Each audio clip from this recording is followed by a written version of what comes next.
Our vlog for today is about the Mary Neil Galano update, but before we start, Disclaimer: all the information, such as audio recording, video clips and screenshots are all available online, and this is a trending issue, and as a vlogger my duty is to update my viewers on this matter. So if you are a sensitive person, do not watch this. Sa ibang balita, pinagplanuhan umanong halayin at patayin ng sariling ama ang dalagita sa Bustos, Bulacan.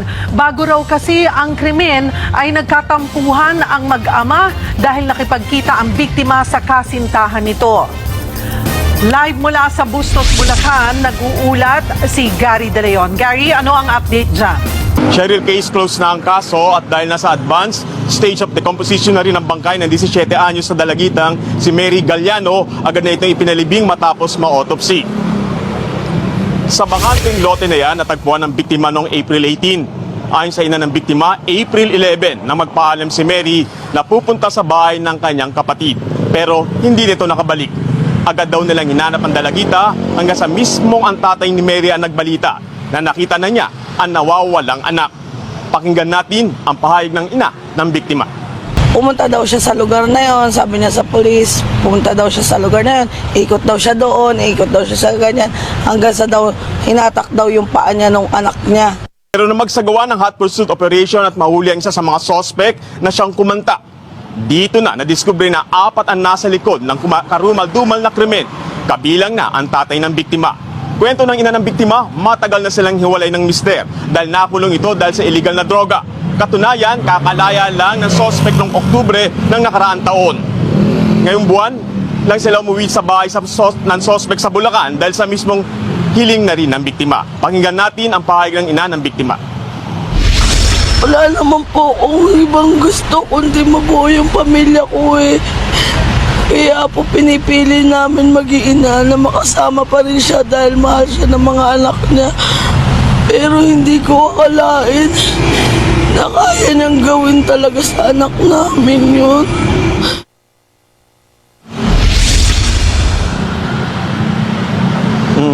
Sa ngayon, Cheryl, bago ang krimen, napansin daw ng ina ni Mary na may tampuhan ng anak at kanyang mister dahil nakipagkita raw ito sa kanyang boyfriend. Pero hindi akalain ng nanay na mangyayari pala na nagplano ang kanyang asawa na patayin at halay ng sariling anak. Sinampanan ng kasong murder at rape ang tatay ni Mary at 3 suspect na gumaasa rito. Cheryl. Maraming salamat, Gary De Leon. By the way, here is what the Bible says about lust. Matthew chapter 5 verse 28, "But I tell you that anyone who looks at a woman lustfully has already committed adultery with her in his heart." Galatians chapter 5 verses 19 to 21, "The acts of the flesh are obvious: sexual immorality, impurity and debauchery, idolatry and witchcraft, hatred, discord, jealousy, fits of rage, selfish ambition, dissensions, factions and envy, drunkenness, orgies and the like. I warn you, as I did before, that those who live like this will not inherit the kingdom of God." 1 Thessalonians chapter 4 verses 3 to 5. "It is God's will that you should be sanctified, that you should avoid sexual immorality, that each of you should learn to control your own body in a way that is holy and honorable, not in passionate lust like the pagans, who do not know God." 1 Peter chapter 5 verses 8 to 9. "Be alert and of sober mind. Your enemy the devil prowls around like a roaring lion looking for someone to devour. Resist him, standing firm in the faith, because you know that the family of believers throughout the world is undergoing the same kind of sufferings." Psalm chapter 101 verse 3. "I will not look with approval on anything that is vile. I hate what faithless people do. I will have no part in it." Hebrews chapter 13 verse 4. "Marriage should be honored by all, and the marriage bed kept pure, for God will judge the adulterer and all the sexually immoral." Exodus chapter 20 verse 14. "You shall not commit adultery." Colossians chapter 3 verse 5. "Put to death, therefore, whatever belongs to your earthly nature: sexual immorality, impurity, lust, evil desires and greed, which is idolatry." 1 Corinthians chapter 6 verse 18. "Flee from sexual immorality. Every other sin a person commits is outside the body, but the sexually immoral person sins against his own body." 2 Timothy chapter 2 verse 22. "So flee youthful passions and pursue righteousness, faith, love, and peace, along with those who call on the Lord from a pure heart." Galatians chapter 5 verse 16. "That I say, Walk by the Spirit, and you will not gratify the desires of the flesh. 1 John chapter 2 verse 16. For all that is in the world, the desires of the flesh and the desires of the eyes and pride of life is not from the Father but is from the world. 1 Peter chapter 2 verse 11. Beloved, I urge you as sojourners and exiles to abstain from the passions of the flesh, which wage war against your soul. Our vlog for today is about the Mary Neil Galano update, but before we start, Disclaimer: all the information, such as audio recording, video clips and screenshots are all available online, and this is a trending issue, and as a vlogger my duty is to update my viewers on this matter. So if you are a sensitive person, do not watch this. Sa ibang balita, pinagplanuhan umanong halayin at patayin ng sariling ama ang dalagita sa Bustos, Bulacan. Bago raw kasi ang krimen ay nagkatampuhan ang mag-ama dahil nakipagkita ang biktima sa kasintahan nito. Live mula sa Bustos, Bulacan, nag-uulat si Gary De Leon. Gary, ano ang update dyan? Cheryl, case closed na ang kaso at dahil nasa advanced stage of decomposition na rin ang bangkay ng 17 anyos na dalagitang si Mary Galliano, agad na itong ipinalibing matapos ma-autopsy.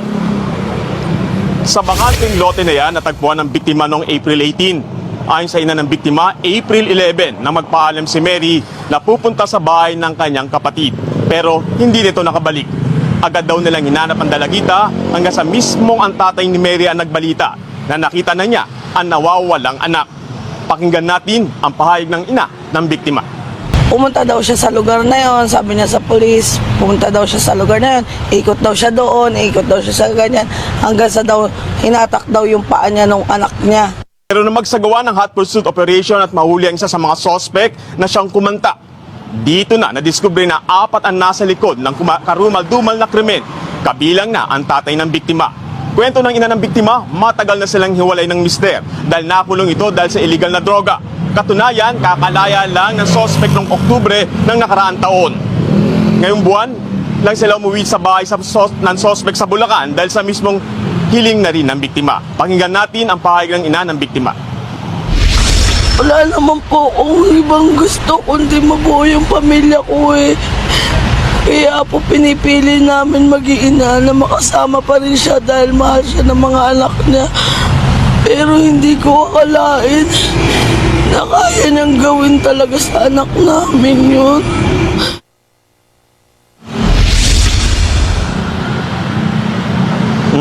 Sa ngayon, Cheryl, bago ang krimen, napansin daw ng ina ni Mary na may tampuhan ng anak at kanyang mister dahil nakipagkita raw ito sa kanyang boyfriend. Pero hindi akalain ng nanay na mangyayari pala na nagplano ang kanyang asawa na patayin at halay ng sariling anak. Sinampanan ng kasong murder at rape ang tatay ni Mary at 3 suspect na gumaasa rito.